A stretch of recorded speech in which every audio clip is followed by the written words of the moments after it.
I was both born and brought up in London, and I feel very privileged to call myself a Londoner, to be part of this melting pot of cultures and to have had the opportunity to grow up in an area where respecting difference and celebrating diversity is the norm.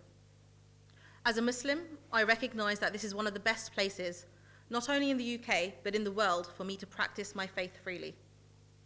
Having spent time listening in different towns and cities across the country, I'm very conscious of just how unique London is, and how much more can be done around the country to build bridges between communities, to safeguard shared common spaces, and to facilitate cross-community friendships. We live in turbulent times.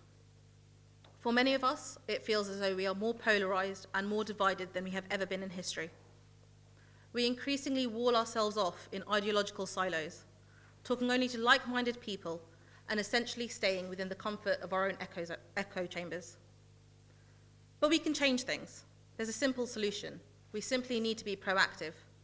We simply need to speak to other people from all backgrounds, and more importantly, we need to listen to one another.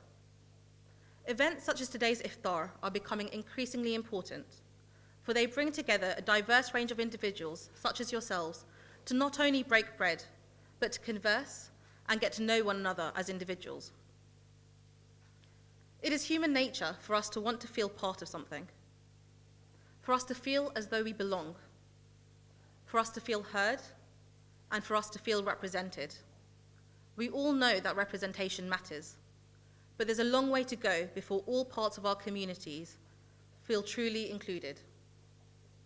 Individuals such as the first female Bishop of London and the first Muslim Mayor of London serve as a role model to many, not only to Anglicans and Muslims.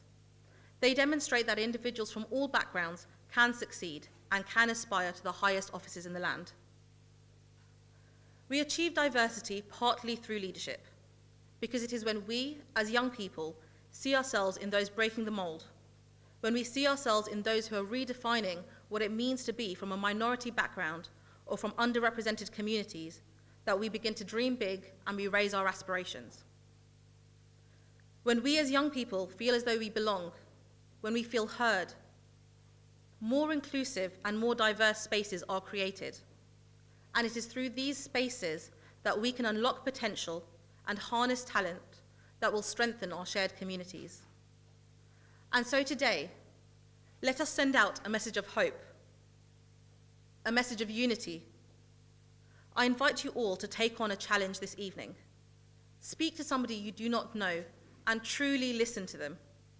Find out what makes them so special. And don't just restrict this to this evening. Make this a habit, and together, let us transform our communities to ones of connection, to those of understanding, and to those of respect.